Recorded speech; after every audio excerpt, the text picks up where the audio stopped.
Buongiorno, buongiorno, ben ritrovati. Focus TG, sono le 12 in punto. Una notizia che arriva da Vicenza, purtroppo è morto il secondo sci alpinista che era stato travolto in Norvegia da una valanga. Vediamo il titolo del Gazzettino: valanga in Norvegia, Pietro non ce l'ha fatta. È morto anche il secondo alpinista, aveva soltanto 25 anni, era rimasto in coma farmacologico per parecchi giorni, sembrava che ce la potesse fare, poi invece purtroppo oggi il decesso. Un'altra grave vicenda di cronaca nera che arriva sempre dalla provincia di Vicenza: una coppia ha lasciato incustodita della cocaina nell'abitazione dove c'erano da soli 2 bambini. Un bambino di 4 anni ha ingerito la droga e è stato ricoverato al pronto soccorso. Sentiamo le ultime da Luisa Bertini. Una coppia di genitori che risiede in provincia di Vicenza è indagata per aver abbandonato in casa i figli di 4 e 7 anni, uno dei quali ha ingerito della cocaina. Il bambino era stato ricoverato in stato di coscienza alterata all'ospedale di Vicenza, dove è rimasto per 9 giorni prima di essere dimesso. La droga era stata lasciata, stando alle ricostruzioni, a portata di mano dei piccoli. I 2 genitori, lui cittadino di origini straniere di 31 anni e lei italiana trentenne, sono indagati con l'accusa di abbandono di minori con l'aggravante delle lesioni. Sul fatto indagano i carabinieri di Vicenza. La morte della giovane mamma Dariano Polesine, lo psicologo dell'età evolutiva, parla della situazione dei 2 figli che stanno vivendo una condizione di lutto traumatica per la perdita improvvisa di una figura di riferimento. Come sapete, sarebbe stato il figlio di 8 anni a sparare accidentalmente alla donna. Un lutto terribile per la perdita della mamma. Il sospetto che sparare alla donna, secondo quanto ricostruito dagli inquirenti della procura di Rovigo, sia stato il bambino di 8 anni, uno dei 2 figli di Erchia Annaui, la donna uccisa da un colpo di pistola sparato alla testa da Ariano nel Polesine. Un evento traumatico terribile da gestire per 2 bambini di 8 e 11 anni, spiega lo psicologo dell'età evolutiva David Polezzi. Sono situazioni estreme e anche molto rare, per fortuna, quindi anche in campo psicologico non è che ci siano migliaia di studi su queste situazioni. Quello che sicuramente si può dire è che lui sta molto probabilmente vivendo quello che si chiama un lutto traumatico, cioè una morte improvvisa di una figura significativa come quella della madre. Nel registro degli indagati con l'accusa di concorso in omicidio colposo, la procura ha iscritto il vicino di casa di 81 anni, proprietario dell'appartamento dove Erchia viveva con i 2 figli e il marito. I 2 bambini non sono imputabili per la loro tenera età, diversa la posizione dell'anziano, una vicenda che inevitabilmente registra solo dolore con il pensiero che corre ai 2 minori. Sembra che negli adulti, ma soprattutto nei bambini, la morte improvvisa causi la convinzione che le persone a cui vuoi bene da un momento all'altro possono sparire in maniera del tutto imprevedibile, quindi questo è un po' quello che li fa preoccupare di più e questo è il pensiero su cui bisogna lavorare maggiormente.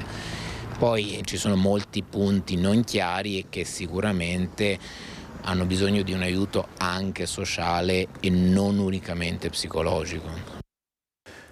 Tra poco ci collegheremo con Lucio Zanato in diretta da Treviso, perché sono in corso le cerimonie nell'anniversario del 79esimo anno dal bombardamento di Treviso. Durante la guerra Treviso fu letteralmente distrutta, ci furono 1600 vittime. Andremo tra poco nel centro di questa splendida città, ma andiamo avanti con la cronaca nera. Ancora nessuna notizia di Walter Figallo, il professore in pensione che è scomparso nella zona di Cadoneghe. I vigili del fuoco e i sommozzatori sono tornati ieri sull'argine vicino alla passerella che sul Brenta collega Padova, che divide Cadoneghe da Padova. Vediamo.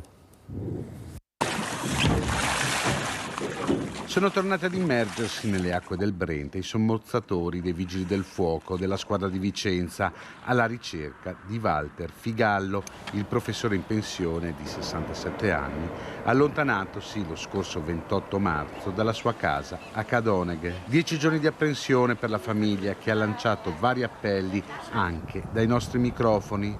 Le ricerche, su disposizione della prefettura di Padova, che proprio in settimana ha fatto il punto, non si fermano.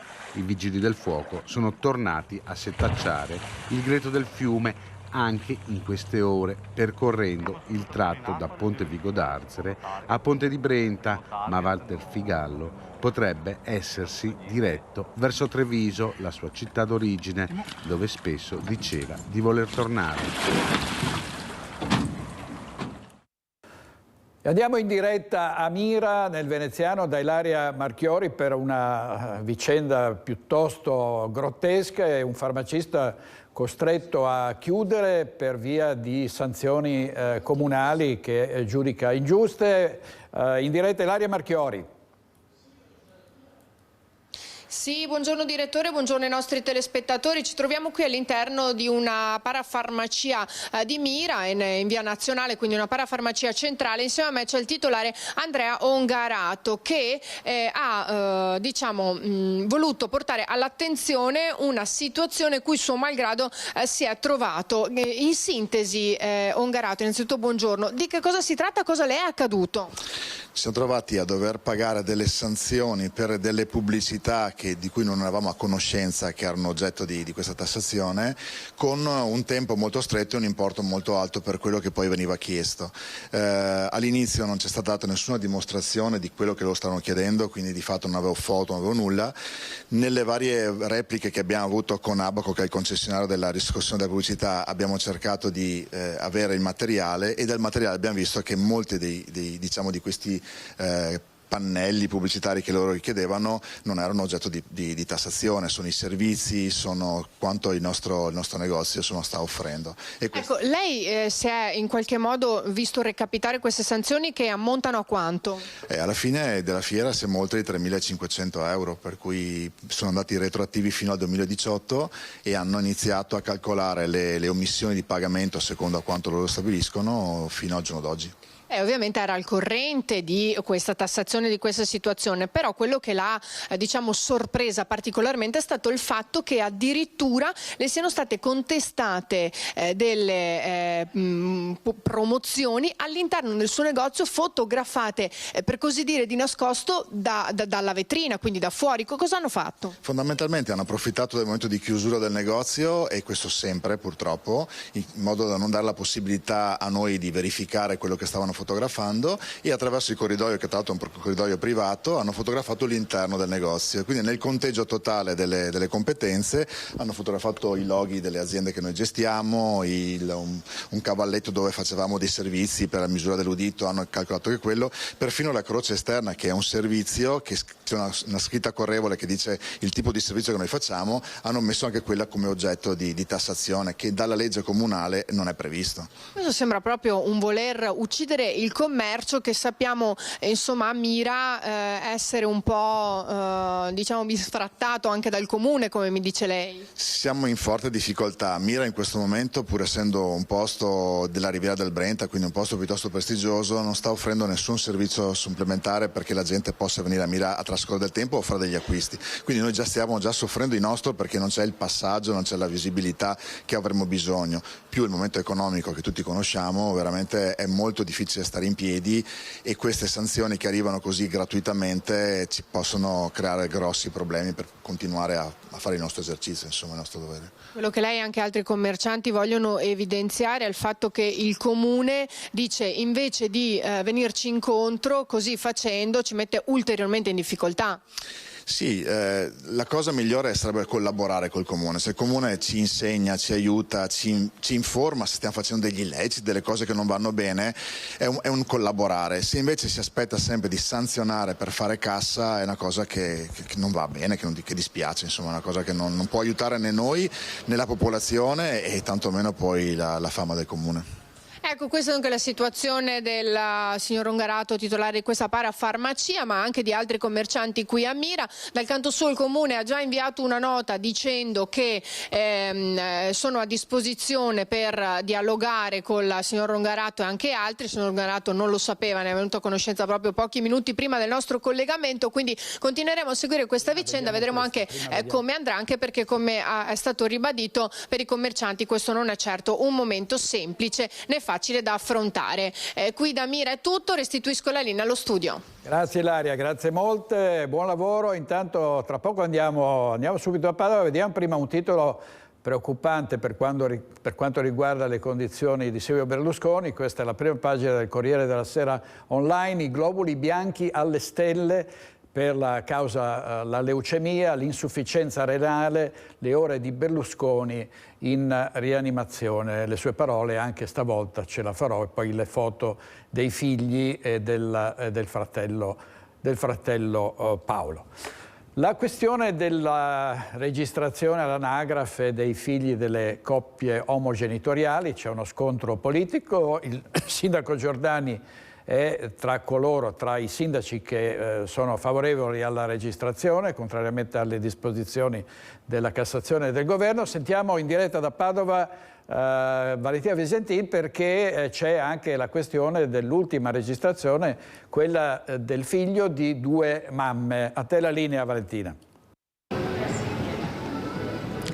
Sì, buongiorno da Padova. Si torna a parlare e soprattutto a discutere sulla registrazione dei figli delle coppie arcobaleno, perché il sindaco di Padova, dopo essere stato convocato in prefettura qualche settimana fa dal prefetto Raffaele Grassi dopo il caso di Milano, quando al sindaco Sala era stato imposto lo stop alle registrazioni dei figli delle coppie arcobaleno, il sindaco di Padova aveva confermato di voler andare avanti sulla sua strada, ovvero quella di continuare a registrare i figli di coppie formati da due mamme, e di pochi giorni fa, lunedì proprio, ha registrato il 33esimo bambino. Ovviamente, secondo le disposizioni della prefettura, dovrà segnalare il tutto alla procura, ma il sindaco ha dimostrato di voler tirare dritto per la sua strada.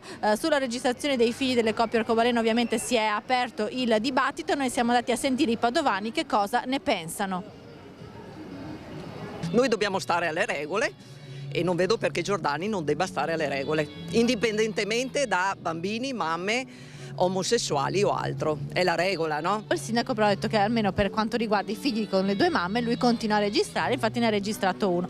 Al di là di questo, sei favorevole alla registrazione? Assolutamente sì, non vedo nulla di male.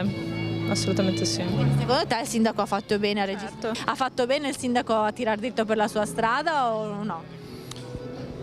Ma di fronte a una situazione di fatto ha fatto bene. Se poi vuole la mia opinione le la do, ma sì, io non sono favorevole a questa impostazione, però mi rendo conto che il mondo ha molte sfaccettature e quindi bisogna affrontare anche le situazioni diverse dal, chiamiamolo, normale. Diciamo che dal punto di vista di legge no, perché non ha rispettato la legge. Da un punto di vista umano sì, sicuramente, ecco.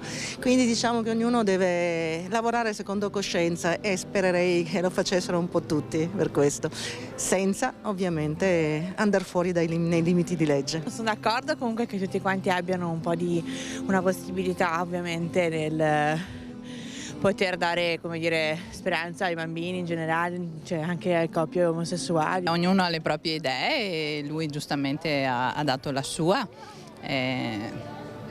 ognuno ha le sue. Ha fatto bene il sindaco a registrare questo bimbo? Per noi sì. Noi siamo a favore assolutamente, quindi sì. Sono cose che ognuno ha una maniera di vederle, chi c'è dentro la pensa in un'altra maniera, chi non è in quella situazione la vede un'altra. Sarà difficile che ne veniamo fuori facendo contenti tutti, diciamo. Avete sentito dunque molteplici e sfaccettate le opinioni dei padovani su chi è favorevole e quindi è d'accordo con il sindaco, chi invece un po' meno. Ovviamente questa polemica continuerà a far parlare anche nei prossimi giorni e quando ci saranno nuovi casi. Da Padova è tutto, restituisco la linea allo studio. Grazie a Valentina Visentin e andiamo sull'accordo raggiunto di cui abbiamo dato noi per primi la notizia in esclusiva ieri tra Joe Formaggio e Milena Cecchetto, consiglieri regionali entrambi. La Cecchetto aveva accusato Formaggio di molestie sessuali. Ieri sera a Focus c'era l'avvocato, il legale difensore di Joe Formaggio, Francesca Rigatto. Sentiamo cosa ha detto ieri sera in diretta. Sentiamo. Ci potranno confermare che una transazione non necessariamente implica una missione di colpa, quindi la strategia difensiva era stata fin da subito quella di evitare ulteriori polemiche, ulteriori strascichi, come abbiamo visto su tutte le testate giornalistiche. C'era stata, insomma, il Consiglio regionale del Veneto è stata alla ribalta in quei giorni e pensiamo, io e il legale che ha seguito la consigliera Cecchetto, che la soluzione migliore fosse proprio quella di tacitare il tutto con un accordo di cui ovviamente non posso riferire per questioni deontologiche, certo, però non va assolutamente vista necessariamente come una missione di colpa. Sicuramente lui ha preso coscienza, il mio assistito Joe Formaggio ha preso coscienza che probabilmente il suo atteggiamento non era consono all'ambiente in cui si trovava in quel momento. Ne ha preso atto e proprio in virtù di questo ha portato le sue formali scuse alla consigliera Cecchetto, che a quanto pare ovviamente ha accettato a fronte giustamente di un'elargizione in favore di un'associazione che si occupa della violenza contro le donne. Quindi noi siamo convinti che con questo accordo pace sia stata fatta e si possa cominciare anche a lavorare per il futuro nuovamente insieme. Penso che in fin dei conti sia il consigliere Formaggio che la consigliera Cecchetto vogliano continuare a lavorare per il bene del Veneto senza nessuna ulteriore polemica, quindi speriamo che sia questo, l'obiettivo sia stato raggiunto. E questo era l'avvocato Francesca Rigatto ieri sera, che commentava e dava ulteriori dettagli su questo accordo tra Formaggio e la Cecchetto. Più tardi avremo in studio l'onorevole Dimitri Coin della Lega, poi avremo più tardi anche Massimo Cacciari. Colleghiamoci con Treviso, dove ci sono le cerimonie per il 79esimo anniversario del bombardamento della città. Vediamo.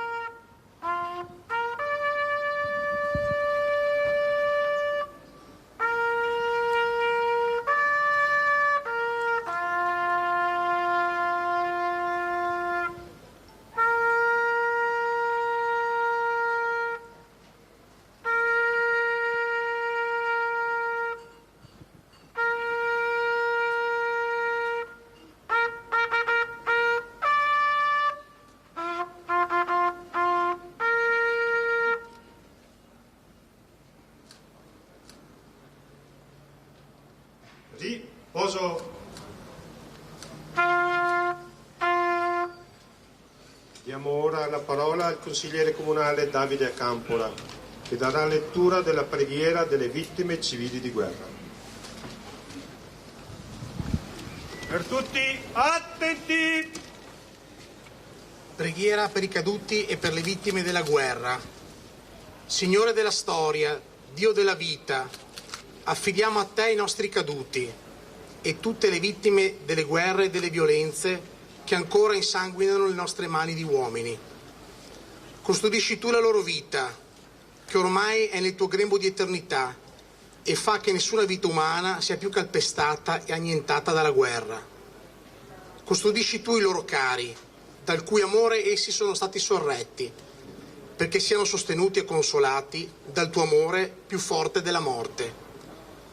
Custodisci tu la loro memoria, rendila ricordo grato e insegnamento perenne dell'orrore assurdo, del lutto, della devastazione che ogni guerra porta al mondo.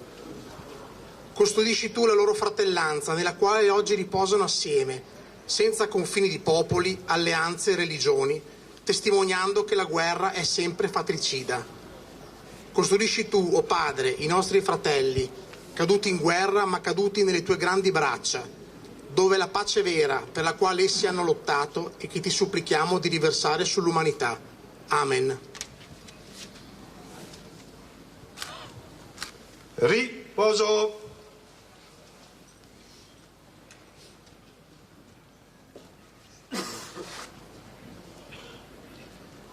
Diamo ora la parola al Presidente dell'Associazione Nazionale delle Vittime Civili di Guerra di Treviso, Dino Daniotti.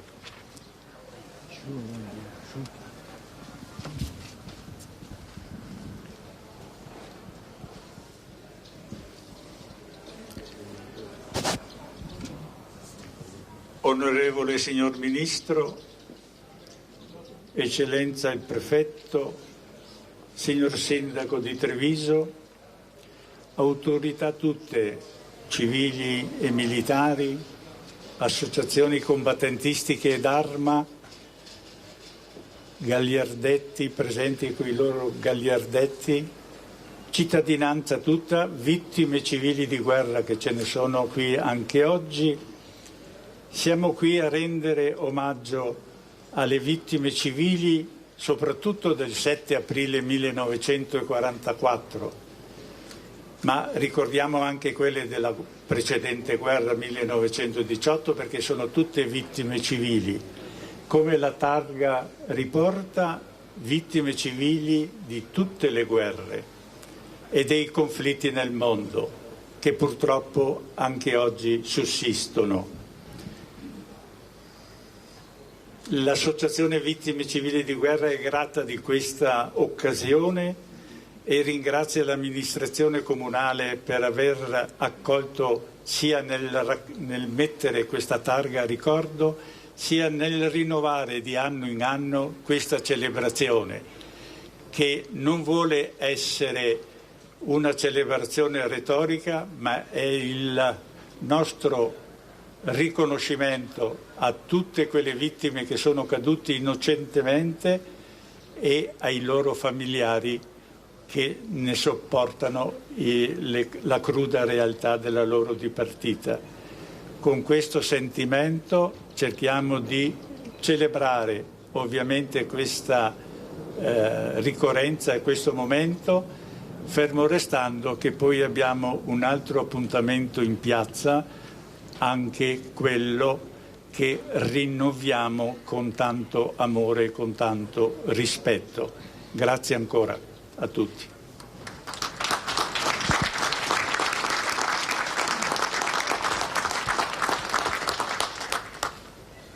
Dove sono? Diamo ora la parola al sindaco della città di Treviso, Mario Conte.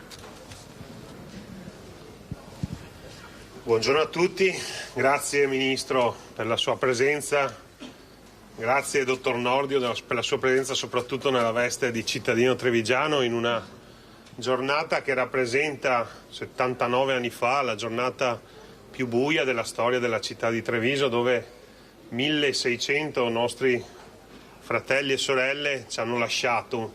Bisogna andare oltre le dinamiche dei numeri e pensare che dietro anche un solo numero c'è una vita, c'è una famiglia, c'è sacrificio, ci sono delle vite che sono state completamente cancellate. Proprio ieri, mentre celebravamo la Santa Messa a Santa Maria del Rovere al Tempietto, guardavo le date di nascita di quei 123 bambini che non ci sono più e immaginavo che quei bambini oggi avrebbero avuto l'età dei miei genitori. E quindi, oltre alla perdita di 123 bambini e 1600 morti, questa città ha perso 1600 storie da raccontare che si sarebbero sviluppate con una famiglia, con del lavoro, con degli esempi sociali certamente che oggi avrebbero avuto tanto da dire per la nostra comunità. Invece non ci sono più, rappresentano davvero la pagina più brutta della nostra città e io l'appello che faccio nel ringraziare tutte le associazioni combattentistiche è che la giornata di oggi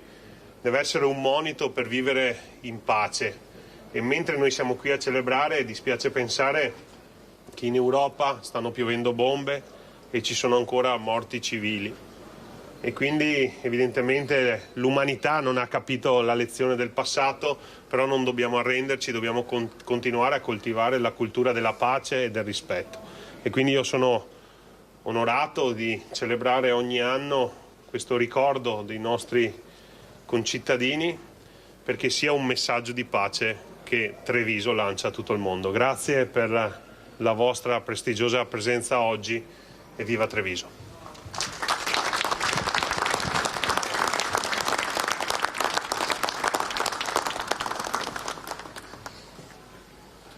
Diamo lettura della nota pervenuta dal Presidente della Regione Veneto, Luca Zaia.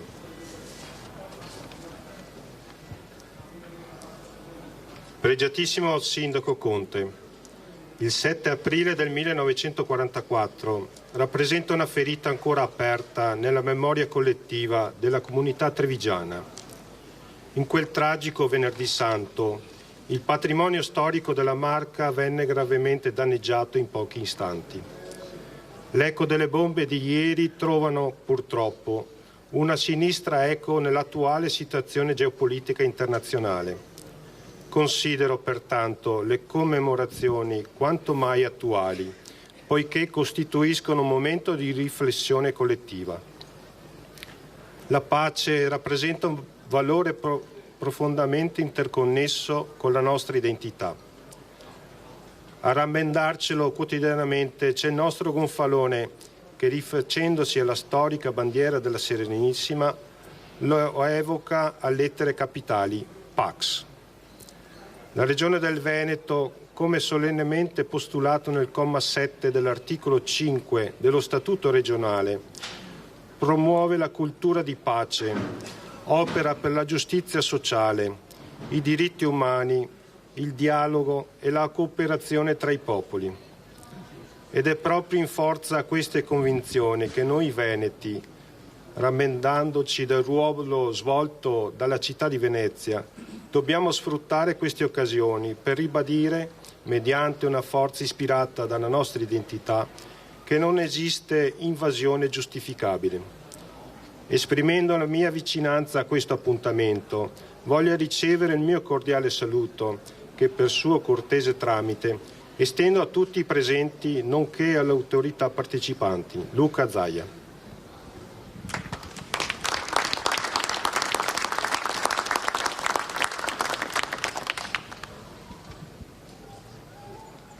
Nel ringraziare voi tutti, autorità civili e militari, associazioni combattentistiche d'arma e quanti hanno voluto essere presenti, vi invitiamo a raggiungere Piazza dei Signori per assistere a un breve momento di accompagnamento in attesa dei solenni rintocchi della campana della Torre Civica. Ecco, adesso ci si sposta verso Piazza dei Signori e io invece prendo con me un testimone praticamente oculare di quella vicenda, Giancarlo Gentilini. Giancarlo, andiamo insieme verso Piazza dei Signori. Allora, intanto da cittadino di Treviso, sì. 79 anni dopo. 79 anni dopo, vedi, noi quel 7 aprile eravamo convinti che, data la sacralità del cristianesimo, non ci fossero azioni di guerra. Perché era un venerdì santo. Era il venerdì santo come oggi, proprio la stessa cosa. Passione di Cristo e di Treviso, era tutta tappezzata poi Treviso. E quindi vivevamo in questa illusione, se non che tutte le nostre speranze tramontarono. E vedete, vi racconto una cosa, ho avuto la fortuna durante la mia esperienza di sindaco di trovare un pilota di una fortezza volante. Una di quelle 159. E sai perché c'è stata questa distruzione immane? Perché c'era la contraerea che sparava a tutta forza, e quindi quello mi disse: anche noi volevamo salvare la nostra vita, abbiamo scaricato e abbiamo omesso di colpire i bersagli militari che erano. Questa è una verità che me l'ha raccontata un pilota inglese di una fortezza volante. Andiamo insieme verso la piazza, perché in Piazza dei Signori quella volta era stato allestito anche una sorta di rifugio antiaereo, se non ricordo. Sì, e poi ricordo sulla scala della prefettura una bomba incendiaria si era spaccata e aveva dipinto di giallo tutto quanto. Se fosse... Il frontale, dai che andiamo a vederla insieme, perché dobbiamo raggiungere la piazza.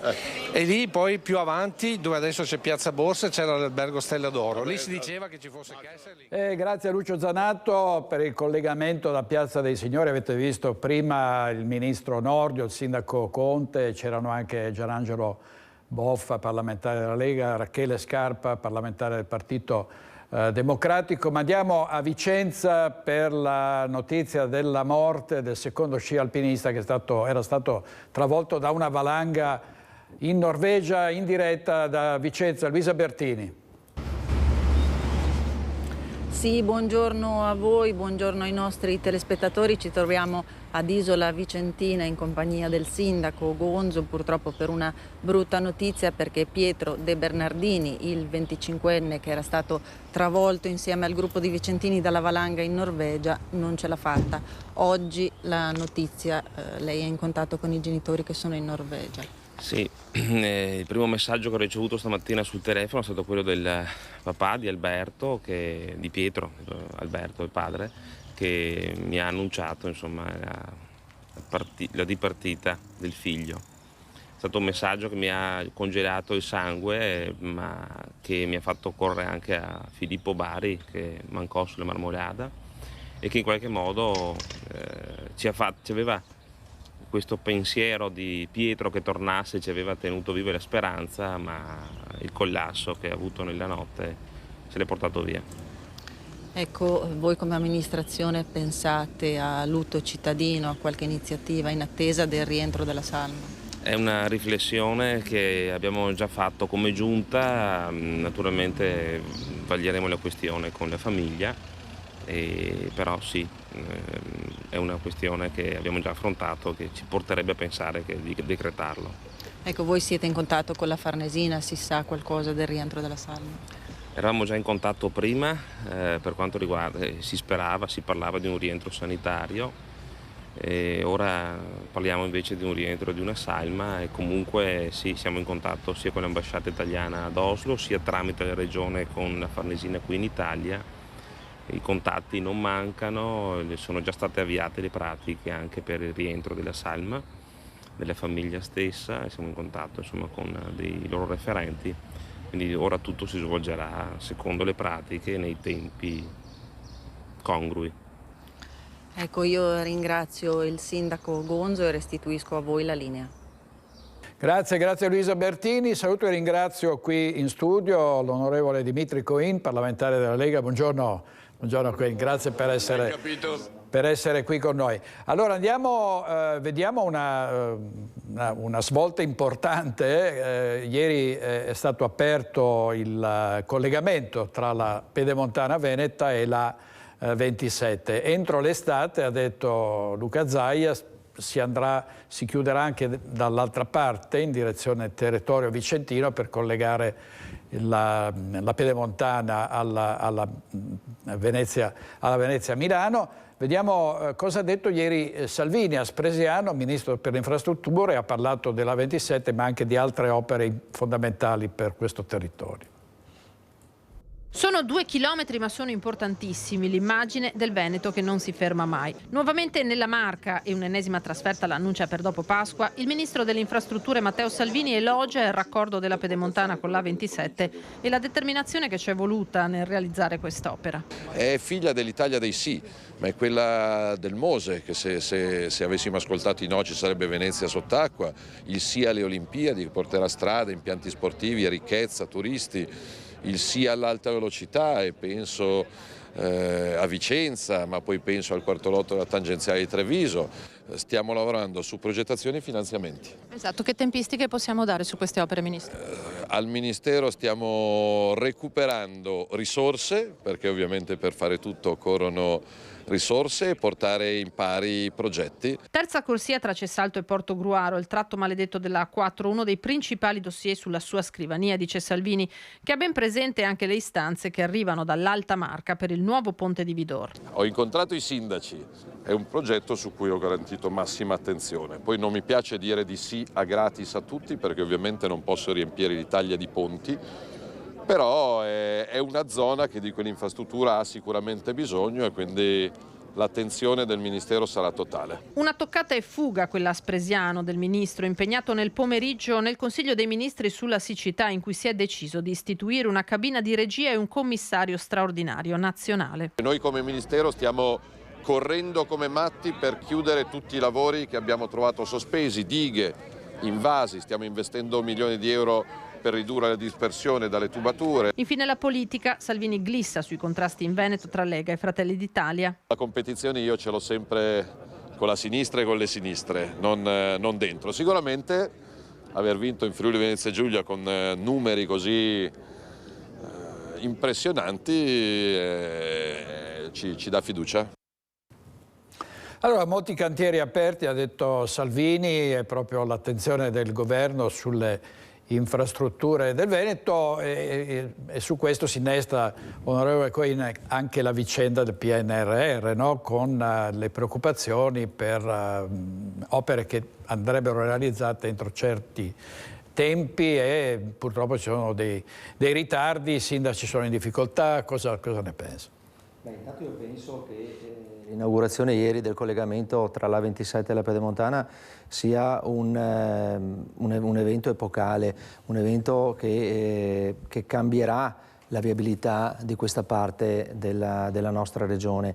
Percorrere già prima dell'innesto il tratto che da Villorba, Spresiano, portava a Bassano del Grappa, che prima richiedeva molto più di un'ora, in 25 minuti si riesce a fare, per cui questa è un'opera strategica straordinaria, un'opera che è stata ripresa da questa amministrazione regionale, come definiva anche il Presidente Zaia ieri, che ha riesumato un cadavere eccellente ed è riuscito a portarlo in tempi ragionevoli, con espropri e con tutte le opere che sono state fatte al quasi completamento.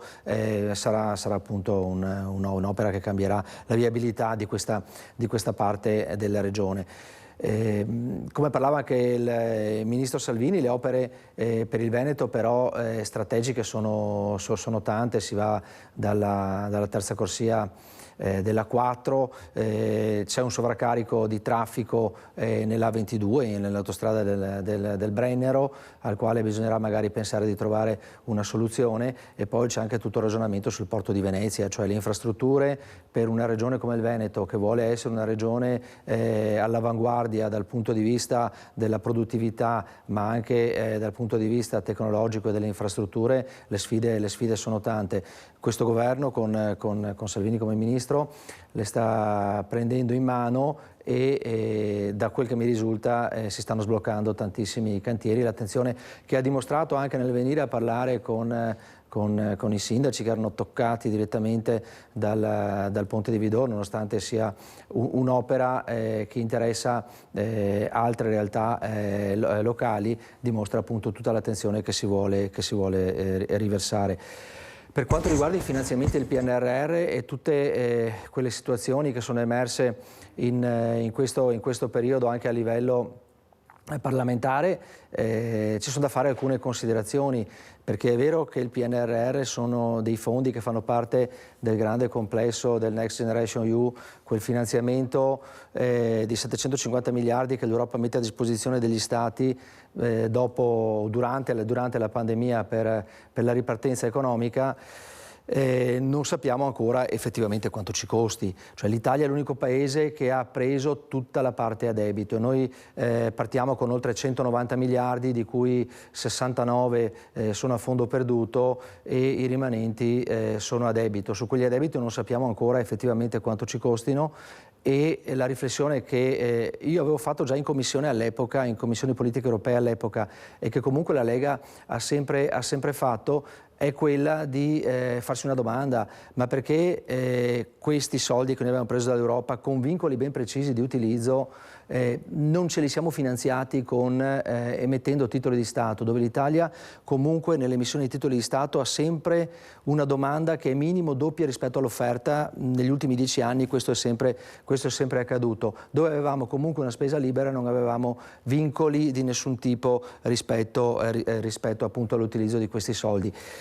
La convinzione che noi abbiamo da sempre è che questi finanziamenti servano sì a rilanciare l'economia e visto che ci sono dobbiamo utilizzarli, dobbiamo fare tutto per utilizzarli al massimo, però non deve sfuggirci che questi finanziamenti hanno anche uno scopo politico a livello europeo, che è quello di legare gli Stati tra di loro dalla costituzione di un debito pubblico europeo. Ecco perché i paesi del nord Europa non volevano o sono comunque restii alla concessione delle varie tranche che vengono rilasciate. Oggi l'Italia ha portato a casa 67 miliardi di dalle prime 2 tranche e ne sono stati utilizzati 21.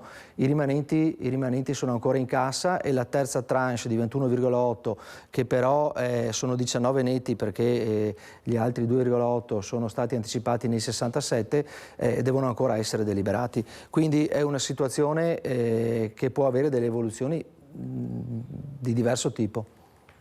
Allora, diamo un'occhiata anche alle prospettive del turismo, sono ottime almeno per quanto riguarda le vacanze pasquali perché i dati parlano di quasi tutto esaurito nelle località turistiche più rinomate del Veneto. Vediamo quali sono appunto le previsioni a Bassano del Grappa. Un buongiorno allo studio, un buongiorno ai nostri telespettatori. Ebbene, come si suol dire, Natale con i tuoi, Pasqua dove vuoi. Abbiamo stravolto un po' il detto, perché? Perché siamo all'interno di una delle più importanti agenzie di viaggio del territorio. Siamo a Romano de Zellino per parlare di turismo, per parlare di viaggi, perché in questi giorni la mole di prenotazioni, di partenze è davvero impressionante e ci racconta tutto Alessandro Faccio, che è uno dei responsabili dell'agenzia. Alessandro, una mole di partenze, di prenotazioni, di persone che decidono di partire che fa segnare numeri da record quest'anno. Sì, assolutamente sì. Stamattina abbiamo fatto partire quasi 500 persone tra individuali e gruppi in tutte le destinazioni, Europa, Italia, fuori Europa, e con numeri effettivamente buonissimi. 20 anni che lavoriamo ed è da 20 anni che non si vedevano numeri di questa entità che rispecchiano un po' il trend nazionale. Stamattina abbiamo aperto i giornali, abbiamo visto i telegiornali che parlano di tantissimi italiani e stranieri che visiteranno la nostra bella Italia e l'Europa in generale, e anche il nostro territorio ha rispecchiato appieno questo trend. Allora, diciamo che questo è il secondo anno post pandemia, l'anno scorso c'è stata una ripresa importante, questo era l'anno un po' anche della conferma di un trend in crescita. Come ci diceva Alessandro Faccio, i numeri parlano chiaro, ma noi vogliamo un po' di curiosità, vogliamo anche capire un po' quali sono le preferenze, le mete più gettonate da parte, non so, dei bassanesi o comunque dei residenti nella pedemontana. Insomma, dov'è che si va in viaggio? Allora, intanto io volevo fare una premessa, nel senso che si dà in qualche maniera, cioè l'alibi di tutte queste partenze viene spesso come dire, indicato sul fatto che era un diverso tempo che non si viaggiava e adesso che si è tornati a viaggiare a ritmi. Sì, effettivamente questo a nostro avviso è vero, però quando parliamo e ci confrontiamo con i nostri collaboratori riteniamo che sia cambiato qualcosa nella testa e nella mentalità dei bassanesi e comunque delle persone in generale, nel senso che non si aspetta più il viaggio ma lo farò, ma si coglie l'occasione nel momento in cui si ha ancora la salute,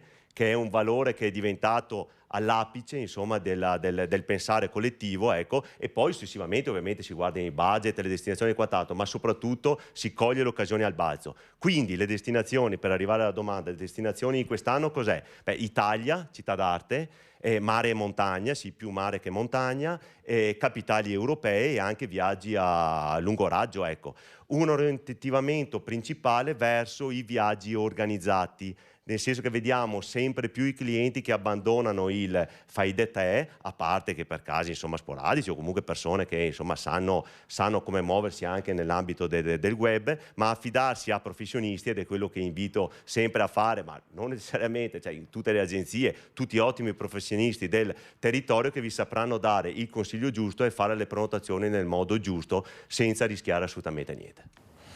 Allora grazie Alex Giuliano da Romano del Zelino. Onorevole Coin, quindi sappiamo cosa vale il turismo per il Veneto, insomma è al primo posto il turismo rispetto a quello di altre regioni.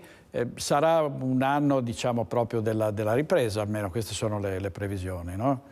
Beh, speriamo bene, ma comunque il turismo per il Veneto è una parte assolutamente determinante del PIL. Il turismo in Veneto, il Veneto per il turismo rappresenta la regione di riferimento, e quindi i dati numerici sono straordinari. Si è appena concluso anche il Vinitaly a Verona, dove abbiamo visto tutte le eccellenze del settore enologico in particolare, ma poi dell'enogastronomico turistico, dove appunto il Veneto l'ha fatta anche questa volta da padrone. Non è un caso comunque che manifestazioni come questa si svolgano in Veneto, in questo caso a Verona.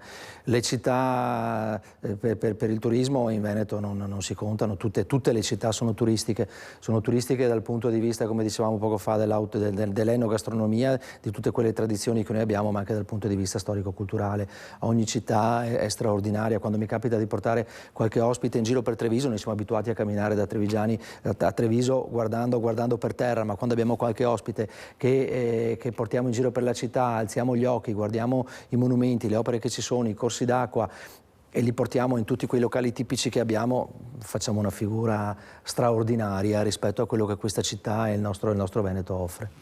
Allora, abbiamo parlato anche ieri sera a Focus del risultato delle elezioni regionali in Friuli Venezia Giulia, dove ha ottenuto il 64% dei consensi il governatore uscente Massimiliano Fedriga, che è stato riconfermato. È la prima volta in Friuli Venezia Giulia che viene riconfermato lo stesso governatore, quindi un voto plebiscitario. La Lega, che ha fatto un exploit rispetto a Fratelli d'Italia, che è cresciuta ma meno di quanto si potesse prevedere.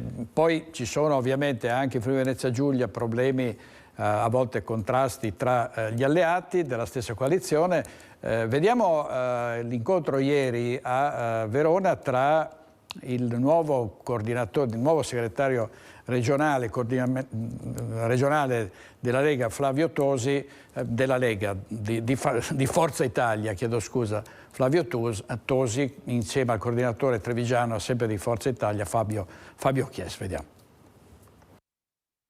Siamo tutti in apprensione, d'altronde è una persona che ha segnato la storia del nostro paese, a cui siamo tutti affezionati, soprattutto noi che militiamo in Forza Italia. È sempre stato un punto di riferimento, la persona che ha creato il nostro partito, ma ripeto anche una persona politica di altissimo spessore. Un bollettino medico che parla di polmonite aggravata da una leucemia mielomonocitica. I pensieri dei fedelissimi di Forza Italia sono tutti per le condizioni di salute del leader Silvio Berlusconi. Non è un caso se oggi il coordinatore trevigiano Fabio Chies abbia incontrato il coordinatore regionale Flavio Tosi, fresco di elezione proprio nella sua Verona. Insomma, incontri che si susseguono in vista delle elezioni amministrative che si svolgeranno nella seconda domenica di maggio. Ci sono comuni importanti, c'è il comune capoluogo a Treviso, ma ci sono anche Vedelago, San Biagio di Callate, dove abbiamo la nostra candidata Valentina Pillon. Sarà una sfida entusiasmante. Sono convinto, dice, che nei prossimi anni la posizione di Forza Italia si rafforzerà anche all'interno dell'alleanza. Una risposta, quella del coordinatore provinciale e sindaco di Conegliano, a chi sta associando in queste ore le preoccupazioni per la salute di Silvio Berlusconi a quelle per il futuro di Forza Italia e i nuovi assetti. Da più parti intanto si sono fatti sentire appelli ad una pronta guarigione e pensieri a sottolinearne l'alto spessore politico. Ci sono persone che tutti noi vorremmo fossero immortali per quello che hanno dato alla società nella quale hanno vissuto, al mondo imprenditoriale, per il quale è stata una colonna significativa, e anche al mondo politico, quindi quando succedono momenti così difficili da superare non resta altro che pregare e nel contempo sperare che ci siano dei miglioramenti assolutamente significativi. A ricordarlo da Splesiano anche il vice premier Matteo Salvini nel corso del suo discorso di inaugurazione del nuovo tratto della Pedemontana. Un pensiero anche all'amico Silvio, che sicuramente tornerà a casa più in gamba di prima.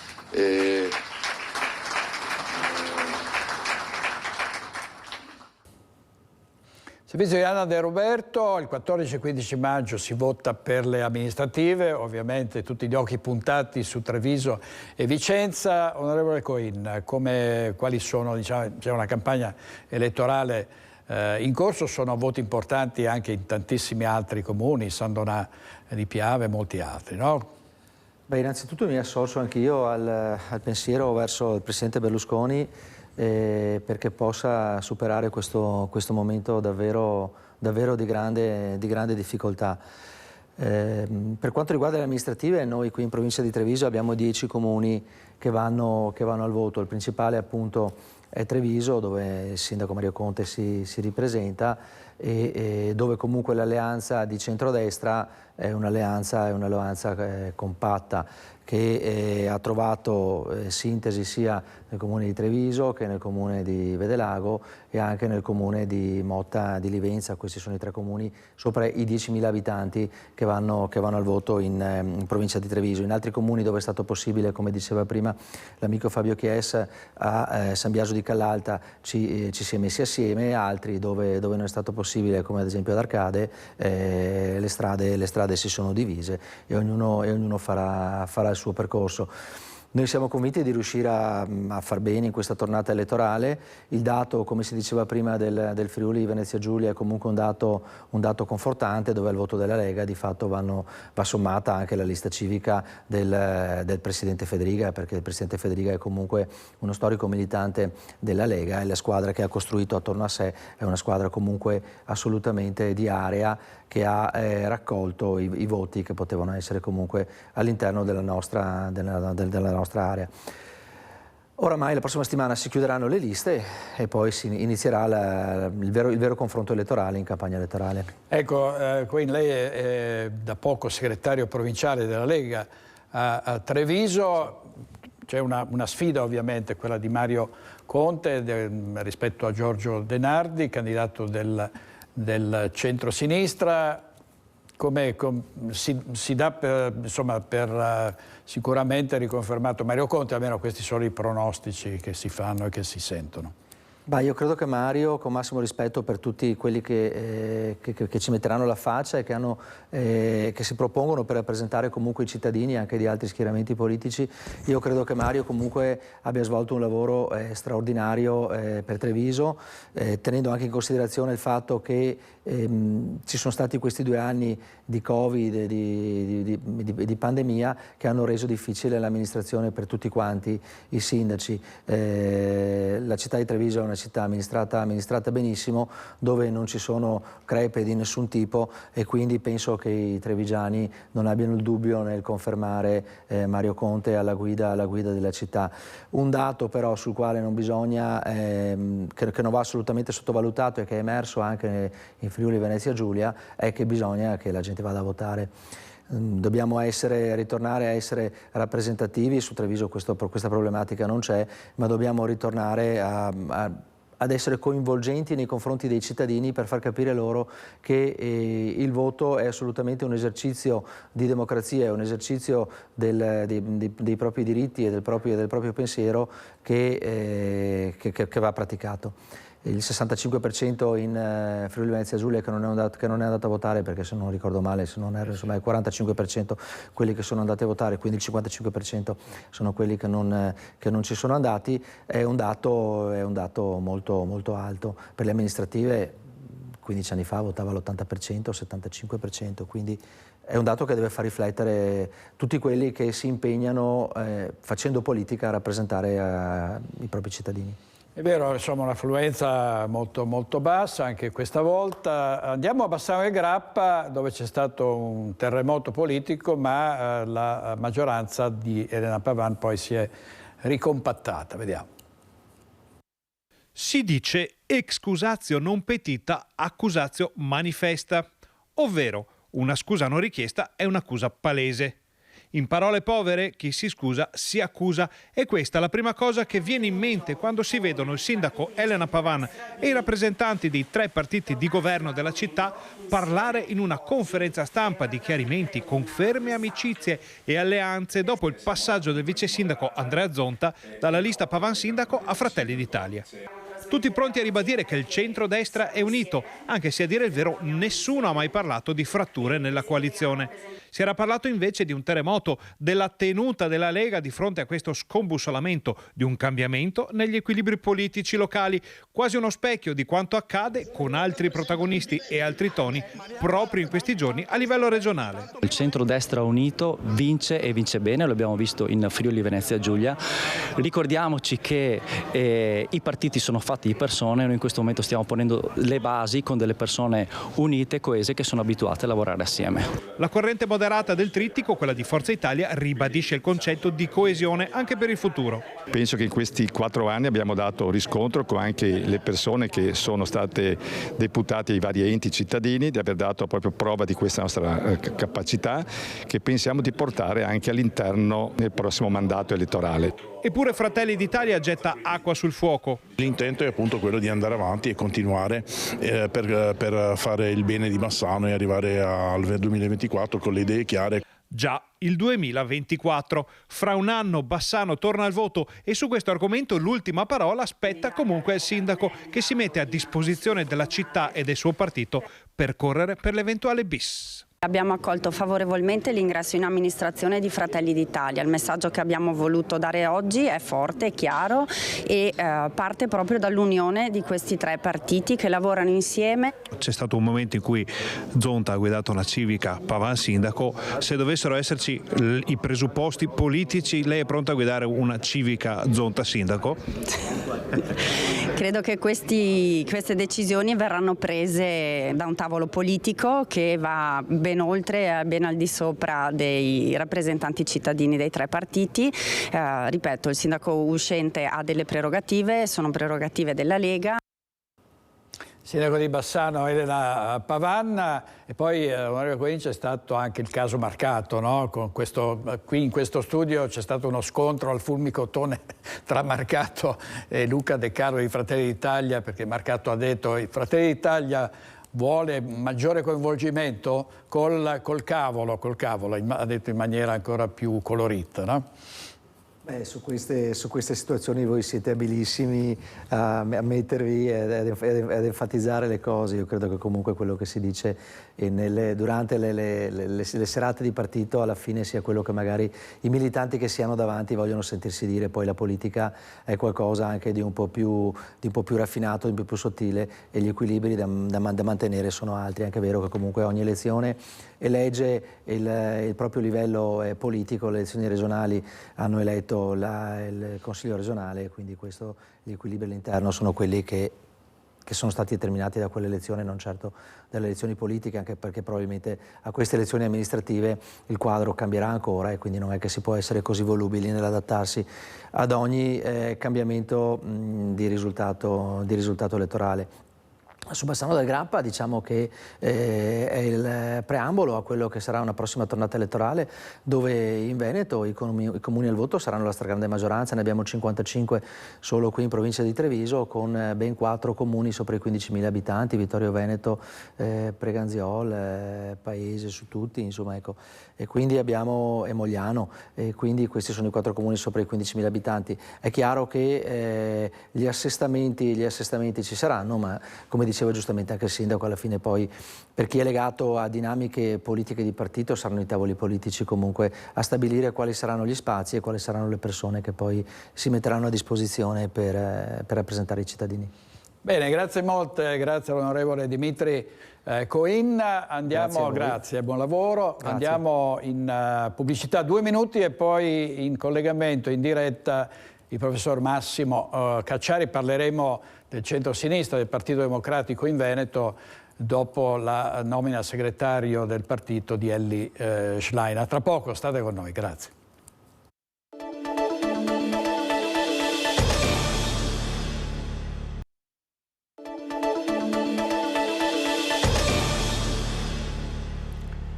nuovo in diretta con Focus TG, ci colleghiamo in diretta con il professor Massimo Cacciari. Professore, buongiorno. Buongiorno direttore. Grazie, sempre un piacere averla qui sulle nostre reti.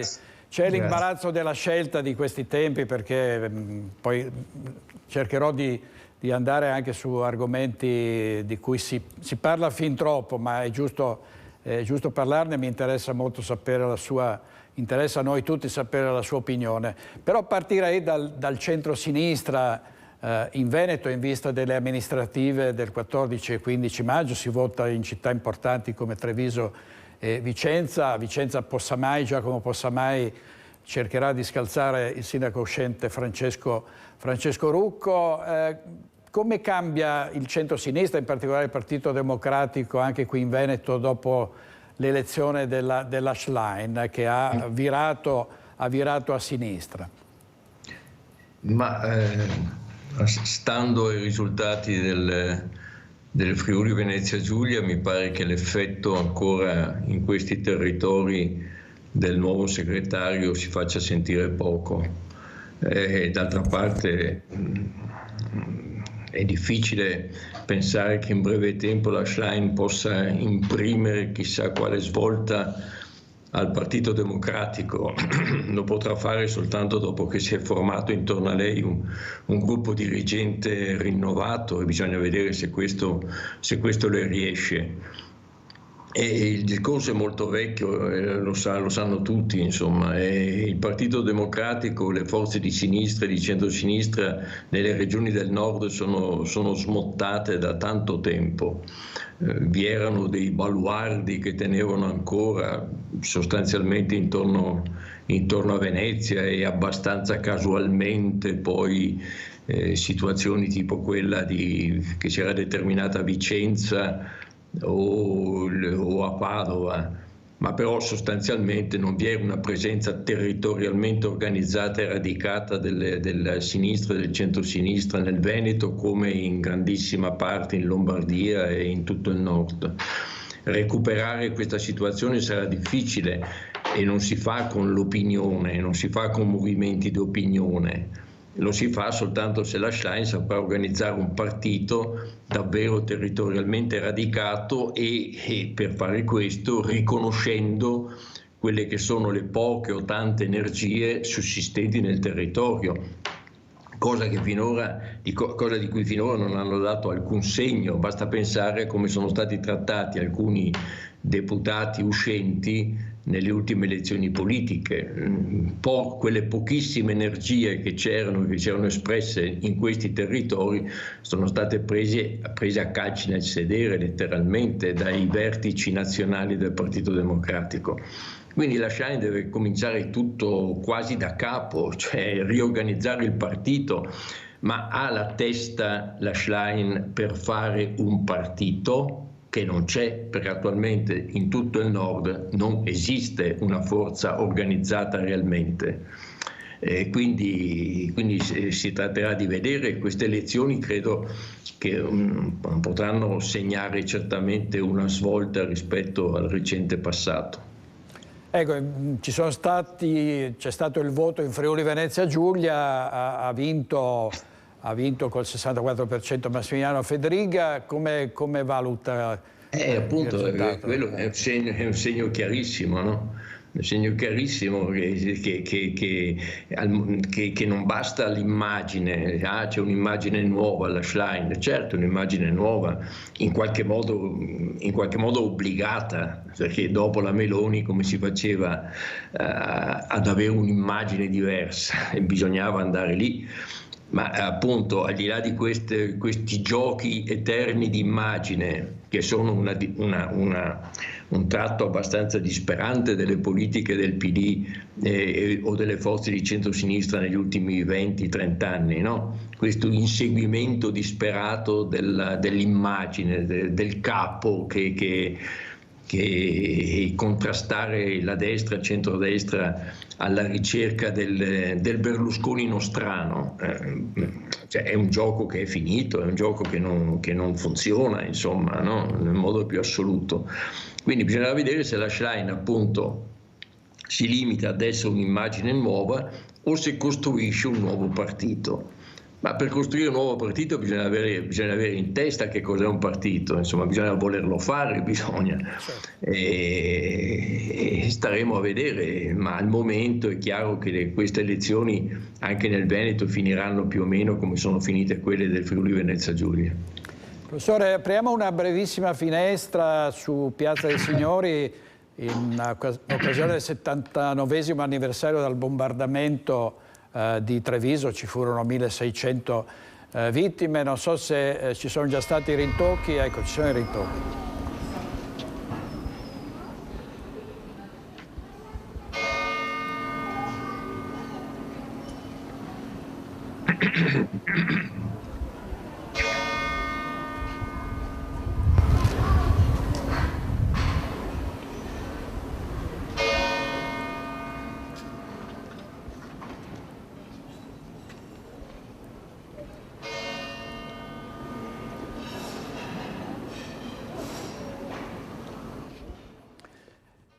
Certo, una giornata che ricorda una strage, quella caduta il 7 aprile del 1944, bombardieri americani sganciarono 2000 bombe su Treviso. Si è detto e si dice ancora adesso che Treviso sarebbe stata scambiata per Tarvisio, insomma poi ci sono tante altre interpretazioni. Professore, a proposito di guerra,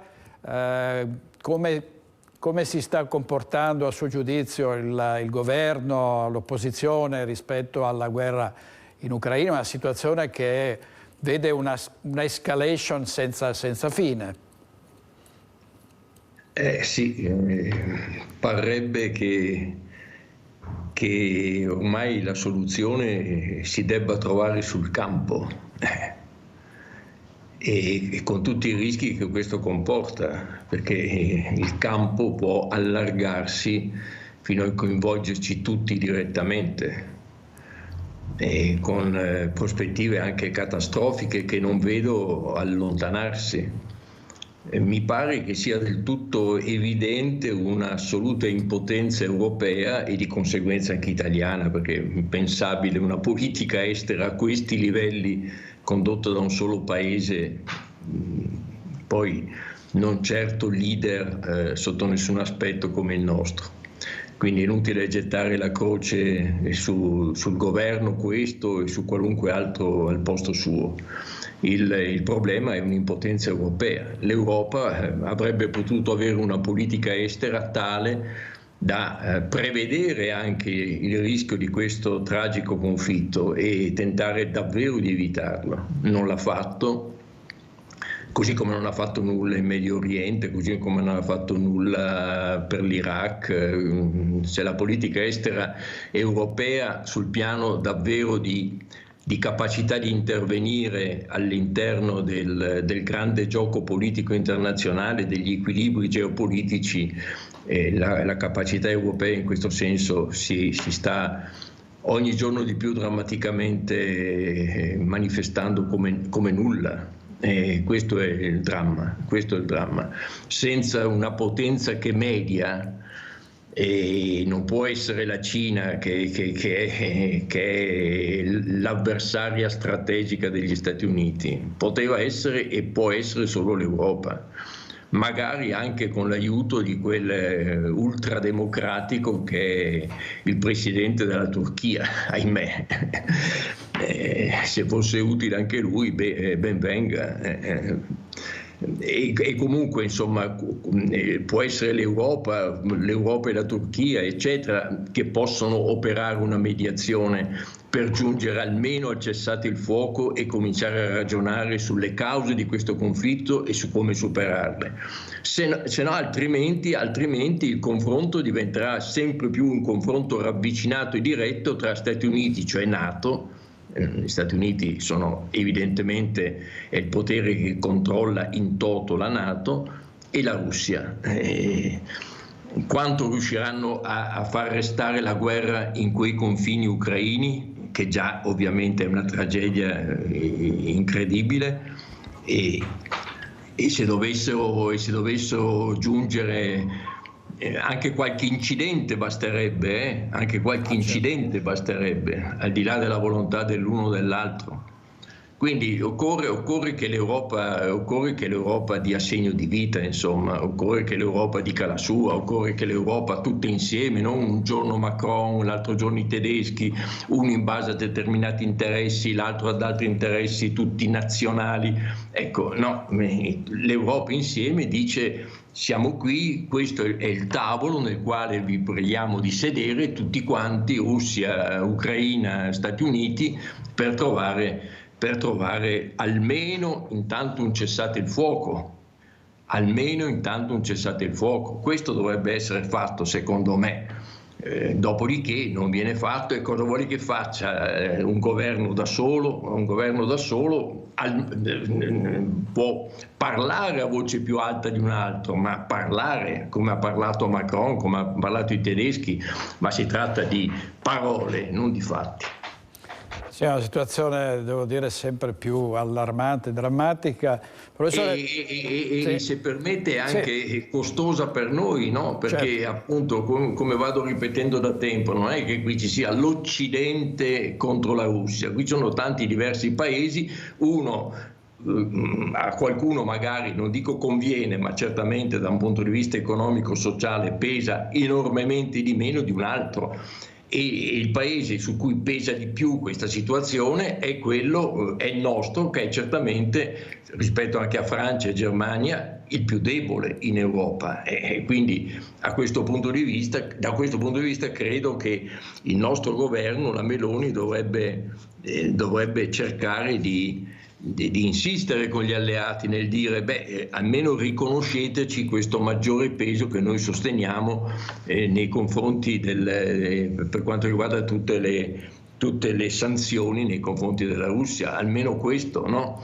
D'altra parte la Meloni, per ovvi motivi, è tra tutti i governi europei quello che può alzare di meno la voce. Non soltanto per la storia che sono di destra, eccetera, eccetera, ma anche per un'altra storia, che siamo ormai sotto controllo per quanto riguarda il piano nazionale, il PNRR, esatto, e la realizzazione di questo piano. E quindi siamo in situazioni di estrema debolezza nel far sentire la nostra voce anche sulle questioni politiche generali in sede europea. Ecco, professore, proprio su questo volevo chiederle, i sindaci sono in grande difficoltà perché non hanno mezzi, non hanno personale, non sanno come gestire questa vicenda, c'è una grande confusione, non si sa bene quali siano le opere su cui si possa investire, realizzabili, e quindi ci sono 209 miliardi che potrebbero finire alle ortiche. A Venezia c'è la questione come lei sa, del bosco dello sport proposto da Brugnaro, su cui l'Europa ha storto il naso. Cosa ne pensa? È molto difficile perché abbiamo un'assoluta necessità di mostrare all'Europa che siamo in grado di usare questi soldi in tempi rapidissimi, perché si tratta di 2 anni e quindi tempi rapidissimi. Dall'altra parte c'erano delle grandi incertezze nel piano varato da Draghi. Poi queste incertezze stanno aumentando di giorno in giorno perché lo si sapeva. Perché non abbiamo una pubblica amministrazione adeguata a uno sforzo di questo genere, non abbiamo una pubblica amministrazione preparata per uno sforzo di questo genere. In Italia non c'è stata scuola di pubblica amministrazione, eccetera, eccetera. Sono tutte cose, lei direttore lo sa, che alcuni poveretti ripetono da 20 anni, 30 anni, bisogna investire nella pubblica amministrazione, le riforme essenziali da fare devono partire da lì. Perché se non parti da lì poi puoi avere tutti i soldi che vuoi, ma i cantieri non vanno, oppure vanno come? Con la logica del commissario unico, allora cercando disperatamente, come sta cercando di fare anche il governo, di bypassare tutto, di fare meno gare possibili, di rendere tutto il meno trasparente possibile. E sappiamo come vanno a finire queste cose quando c'è il commissario unico, quando nessuno controlla, eccetera, eccetera. Fare. Siamo un paese che o non fa, oppure se fa magari rapidamente, ma male, con tutte le conseguenze che dal punto di vista etico, morale, le tangenti, la corruzione, eccetera, eccetera, eccetera, lo sappiamo benissimo. Ahimè, e quindi a questo punto cosa stiamo? Stiamo qui che dobbiamo spendere questi soldi e si spenderanno come? E ognuno vedrà di fare il possibile, vedrà di cercare di realizzare quello che può, con conseguenze che faranno storcere il naso all'Europa per forza, perché se viene fuori che l'Italia i soldi li spende per fare, diciamo, gli stadi, ma siamo pazzi? Facciamo gli stadi, ma in tutto il mondo gli stadi li fanno i privati. Li fanno i privati in un certo modo per cui questi stadi rendono, ma li fanno i privati. Ma anche in Italia, quando Milan e Inter sono andati in cerca di fare uno stadio, non hanno chiesto i soldi al Comune di Milano, non li chiedono il Comune di Milano, il Comune di Milano metterà a disposizione i terreni e farà dei piani urbanistici che permettono la realizzazione di queste opere, ma non le paga. Ma scherziamo? È chiaro che l'Europa, se si vedrà dei piani di questo genere, storcerà il naso, è chiarissimo, e la nostra posizione in sede europea peggiorerà ulteriormente. Tutto questo, professore, con lo scontro sul nuovo codice degli appalti. Ma per forza, perché così dobbiamo fare, e allora facciamo presto, e allora modifichiamo, ma invece di fare seriamente, come anche qui si ripete da anni, badate che fare opere pubbliche come si deve in Italia è un'impresa disperata. Chi ha fatto l'amministratore e il sindaco lo sa. E i limiti sulle gare, e i controlli, e i supercontrolli preventivi, eccetera, eccetera.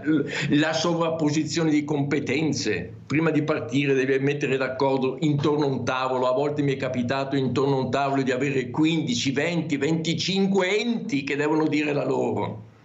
È chiaro che non si può funzionare così, ma si devono cambiare le regole, non bypassare le regole, cambiarle. Fare leggi uniche, delegiferare. Quante volte lo si è detto, non si è fatto nulla, nulla. E adesso quindi ci troviamo di fronte a dover spendere, e quindi cosa facciamo? Cosa facciamo? Leggi nuovi, codici nuovi, eccetera, eccetera, in un giorno, in una settimana? No, bypassiamo tutto. La logica, vedrà che sarà quella. Quello poco che si farà, lo si farà con la logica del commissario unico. Lei sa benissimo quella della logica del commissario unico, è quella del Mose di Venezia. Esatto, esatto. Guardi, come si fa a non essere d'accordo con lei, devo dire, sono d'accordo, sottoscrivo anche le virgole. Vediamo, professore, vediamo la questione dei migranti, insomma, no? Dell'immigrazione, in questo caso riguarda il bellunese, Belluno, vediamo di cosa si tratta. Si cercano nuovi alloggi per ospitare migranti tramite l'affidamento dei servizi di gestione sia di centri collettivi con capacità ricettiva massima di 50 posti, sia di centri di accoglienza costituiti da singole unità abitative. Sono 2 gli avvisi pubblici pubblicati nel sito della Prefettura e danno la misura della situazione emergenziale dell'accoglienza in provincia di Belluno. Il prefetto Savastano ha trasmesso il suo appello ai bellunesi e alla loro sensibilità in un momento così drammatico per la popolazione dell'Africa che cerca riparo in Europa. Mi auguro, scrive il prefetto, che operatori economici seri e affidabili vogliano mettere la propria esperienza e professionalità a disposizione delle istituzioni chiamate a gestire un fenomeno così complesso. Oggi il sindaco di Belluno lo dice apertamente: l'accoglienza non si improvvisa e non può essere tutta sulle spalle dei sindaci. Noi dobbiamo arrivare ad avere dei posti disponibili come comune mettendo a disposizione, e poi avere delle cooperative che gestiscono per dare piena accoglienza, e quindi questo vuol dire convenzioni CAS. Altrimenti l'impegno è insostenibile, afferma De Pellegrin. Però è impensabile andare a così dare seguito a questa emergenza soltanto con il terzo settore, quindi devono essere i 2 enti che insieme vanno a trovare la soluzione migliore. De Pellegrin parla della situazione a Belluno. Dopo l'accoglienza ai profughi ucraini, il comune ora sta assistendo alcuni migranti africani. Ma l'ondata migratoria che ci interesserà, chiosa il sindaco, sarà di tutt'altra entità e va gestita fin da subito con regole e accordi precisi. In caso contrario il sistema collasserà. Professor Cacciari, anche qui comuni in allarme perché sono previste prossime ondate, non ci sono strutture, dicono i primi cittadini, non c'è più spazio per l'accoglienza. Intanto bisogna premettere che il nostro Paese, pur essendo sotto pressione negli ultimi anni, non è quello che ha avuto un afflusso di migranti superiore ad altri. Quindi il problema riguarda di nuovo, siamo sempre lì, l'Europa nel suo insieme. Nulla vieterebbe, io penso, di usare anche i fondi del PNRR per affrontare adeguatamente questa questione, dotando ogni comune di fondi che permettono la realizzazione di opere, di ristrutturazioni o di nuove opere e di edilizia residenziale non solo, destinate all'accoglienza di questi migranti. Questo potrebbe essere un piano nazionale articolato per i vari comuni e coordinato tra comuni e prefetture come si deve, e potrebbe essere un qualcosa che viene apprezzato in sede europea e che in sede europea avrebbe sicuramente un pieno avallo. Questo non era presente, adesso il governo sta pensando di come riarticolare il PNRR, questo non era presente nel piano Draghi, diciamo così, e questo potrebbe essere un punto che in cui viene aggiornato adeguatamente il nostro piano nazionale. E quello che è certo, i sindaci, quello che ho sentito ora, hanno ragione, non possono essere lasciati soli ad improvvisare su questo piano, né i sindaci né le prefetture possono essere lasciati soli a mettere la gente dove capita, dove c'è qualcosa di disponibile. Deve essere un piano ben organizzato e finanziato adeguatamente, perché allora puoi avere anche l'adesione della popolazione a questo piano. Se la popolazione vede che questo piano è un piano che è ben organizzato, che sistema adeguatamente queste persone senza creare lacerazioni, senza creare pericoli, senza creare dissidi, perché allora se no ogni politica di integrazione diventa impraticabile. Perché se una politica di integrazione suscita ulteriori, come già ci sono, ahimè, ma ulteriori diffidenze, ulteriori preoccupazioni tra gli, chiamiamoli, indigeni, l'integrazione va a farsi benedire, è pacifico. Perché l'integrazione funzioni deve avere anche la popolazione locale deve trovare anche un proprio interesse nella politica di integrazione. Questo significa ragionare in termini realistici. Ecco, vedi, questi migranti sono ben organizzati e si stanno avviando politiche di integrazione, quindi non suscitano alcun rischio, non rappresentano alcun pericolo, ma anzi possono rappresentare un interesse per la popolazione locale, come gli imprenditori più capaci, più intelligenti sanno benissimo. Perché senza questi migranti, senza queste nuove la nostra economia cessa. C'è proprio una richiesta specifica degli imprenditori di avere quote. Quindi deve esserci un piano per l'abitazione, un piano per il lavoro, eccetera, eccetera, che non può essere su un piano nazionale, perché ogni realtà ha le sue caratteristiche, deve essere un piano sostenuto dallo Stato, sostenuto dal piano nazionale e nello stesso tempo ben articolato, dando piena responsabilità a chi nel realizzarlo, ma all'insieme di enti locali, regione e prefetture. Professore, dobbiamo chiudere perché poi abbiamo una scadenza con la pubblicità. Grazie molto, professor Cacciari, per essere stato con noi. Grazie, a presto e buon lavoro, grazie tanto. Allora, pubblicità e poi praticamente chiudiamo questa edizione del TG, però state con noi.